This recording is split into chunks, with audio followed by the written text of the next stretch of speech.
When I returned home that evening, everything seemed as usual. The empty apartment, the light from the kitchen, the quiet sounds of the city outside the windows.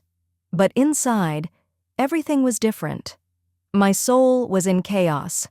My project, which had seemed like the key to career growth, had turned into a failure.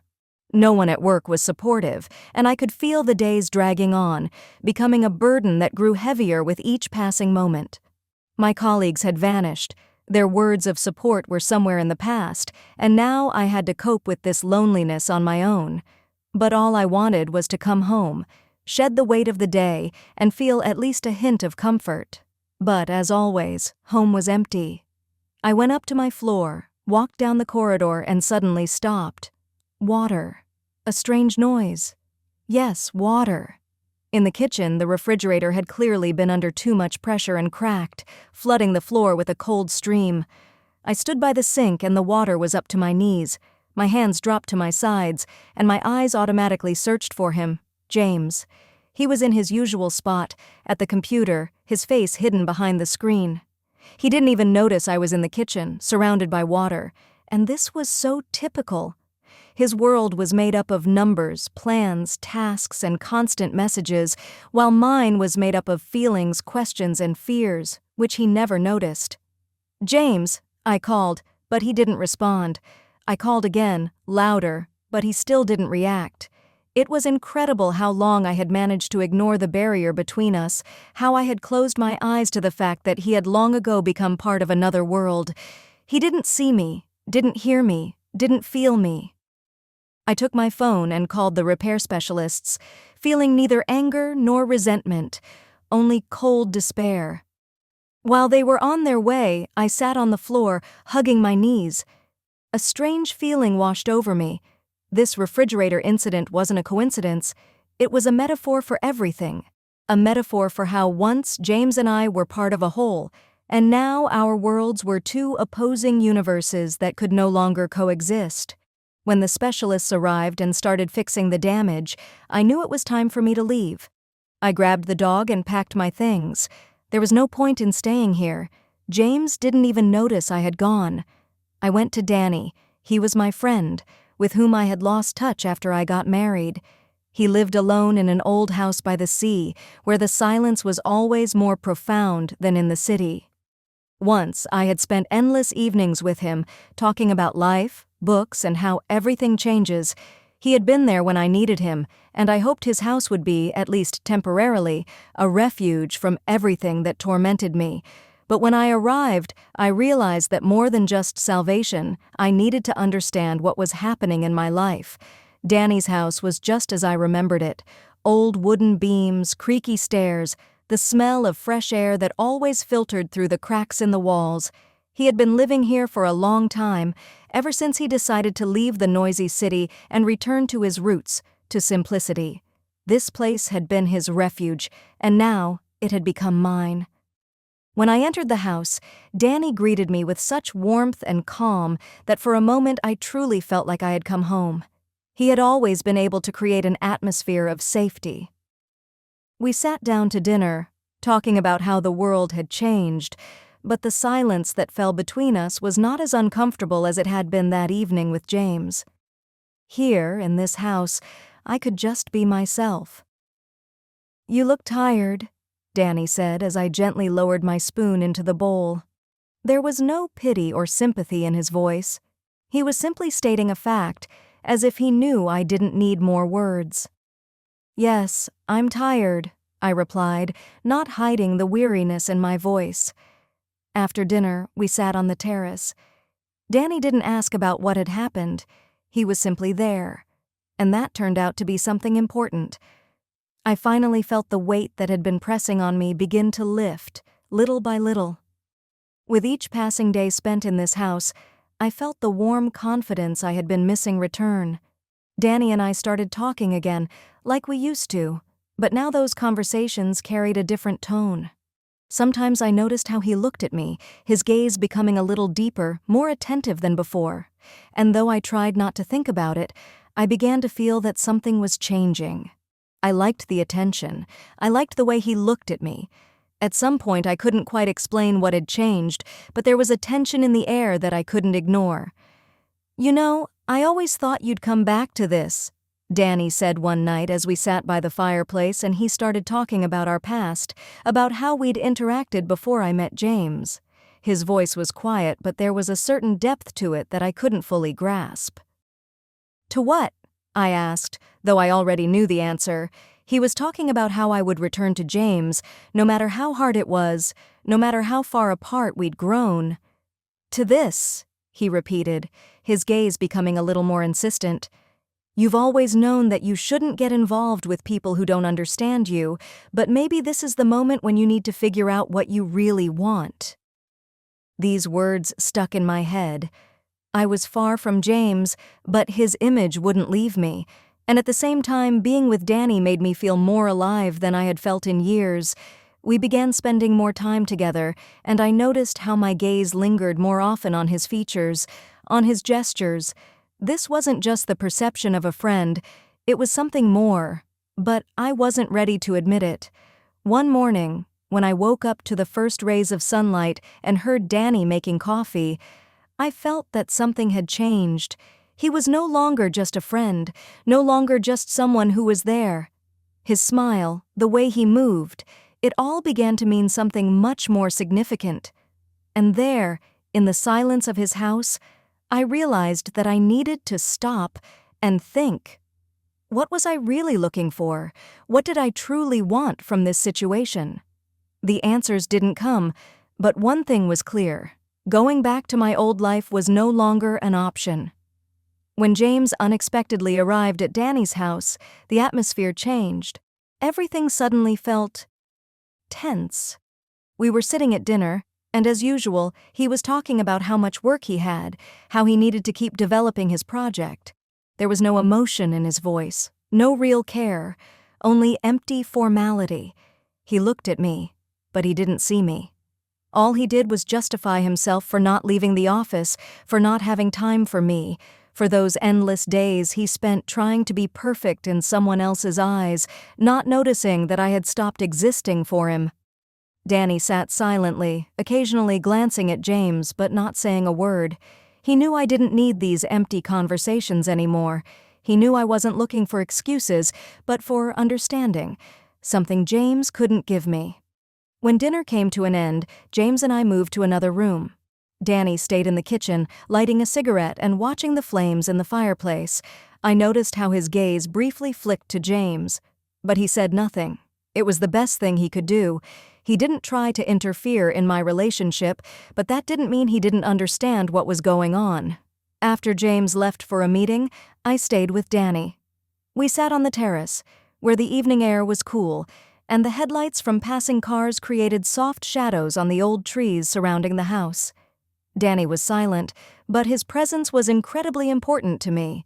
He had always been my friend, but now something in his gaze made me feel that this was something more. "I don't know what to do," I said, my voice almost a whisper, as if I didn't want James to hear these words, even though he wasn't there anymore. "Every time I try to talk to him, he becomes even more closed off. He doesn't hear me. He doesn't want to change anything. I don't know how to be with him anymore." Dany didn't respond right away. He simply stared into the distance, his face calm, but I felt his attention completely focused on me. "You shouldn't seek salvation in other people," he said after a long silence. "You need to find it within yourself. Everything else doesn't matter." I turned to him, and for a moment it seemed like those words weren't just about my relationship with James. They were about me. I could feel how my entire life, all my expectations of this marriage, this person, this career, everything was crumbling and leaving me empty. I wasn't just looking for support, but for understanding, for someone who could see me for who I truly was. I took a deep breath, and feeling something tightening in my chest, I said, I tried to hold on to everything we had, but I can't live in illusions anymore." Dany didn't answer immediately. He simply walked over to me, and without saying a word, he hugged me. It was a simple yet powerful gesture. I felt his warmth, his support, which was real, without any conditions. He didn't ask me to change anything. He didn't try to fix all my problems. He was just there. And that was all I needed. I rested my head on his shoulder in confusion, and I felt how all the pain I had been carrying with me suddenly started to let go. In that moment, I realized that I no longer needed excuses, that I didn't need to go back to James, who couldn't see me, who didn't want to see me. I was looking for support, for understanding. And maybe at that moment, I began to realize that maybe Dany was the person who could become the one I had been dreaming of for so long. When I returned to New York, it was hard to believe that I had gone through with it. It felt as though I had left behind not just a home, but everything that had connected me to my old life. James stayed there, in that empty, cold world that I had built around myself. My mind was shrouded in a fog of uncertainty, and my heart was filled with doubts. I kept thinking about what had happened between us, how we had ended up in this state. But now, standing in front of the apartment door, I knew I couldn't go on living like before. James hadn't expected my return. When I walked in, he was sitting on the couch, absorbed in something on his phone, and didn't notice me cross the threshold. Everything was the same, just the quiet house, the same evening. He didn't even say hello. It wasn't just forgetfulness, it was the alienation I now felt with every movement. "You're back," he finally said, looking up as if it were the most ordinary thing, as if nothing had changed.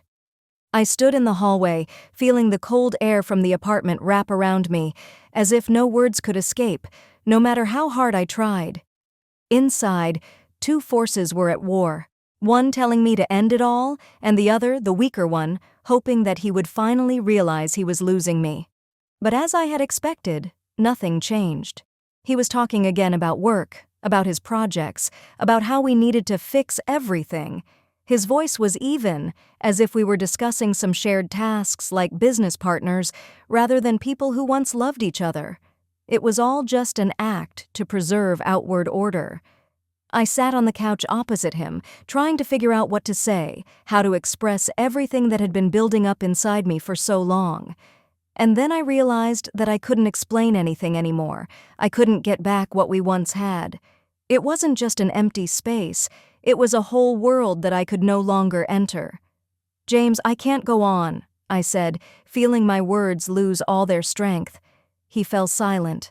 I watched him, and I saw his face change, first for a moment, and then his eyes grew empty. He tried to understand what I meant, but his reaction was already familiar. He didn't know what to do with my words.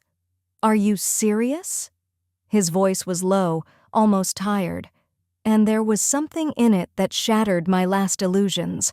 I realized that for him I was already just an insignificant part of his life, something to be dealt with, like another task. He didn't feel how I was drifting further away every day, how our connection was falling apart. I couldn't look at his face anymore, couldn't hide my feelings any longer. My eyes filled with tears. I felt like I was losing myself in this relationship, losing my life. James, as always, remained in his world, and it was clear to me that there would be no fixing anything. "You don't understand anything," I said, standing up from the couch, "and I can't be with you anymore." He looked at me, not knowing what to say. His silence spoke volumes, showing that he didn't know how to react, but in his eyes I saw only emptiness. That was all I could get from him. Emptiness. I could no longer be a part of that world. I quickly gathered my things and left the apartment. As I walked down the stairs, feeling the cold air pierce through me, I realized that I didn't want to return. I didn't want to be with him anymore. It wasn't just an acknowledgement, it was a liberation. I had made a decision that had been growing deep inside my soul. I couldn't keep living among people who didn't see me, didn't hear me. I had to start over. And it wasn't about going to Dany, it was about finally realizing I was no longer afraid to be honest with myself. When I returned to Dany's house, there was no bitterness left from the breakup with James, no fear of uncertainty. All I felt was a sense of liberation. Though I couldn't pinpoint the exact moment, something inside me had shifted. I wasn't just leaving James, I was leaving everything that had connected me to my past. Dany greeted me at the door, as always, with that warm and slightly surprised smile. He knew I wasn't just returning to warm up by the fire again. He knew there was something more behind my words. We sat silently beside each other, not rushing to talk. I didn't want to discuss James. It was too personal, too painful for me. I needed silence, the simple presence of being near him, feeling his calmness and confidence.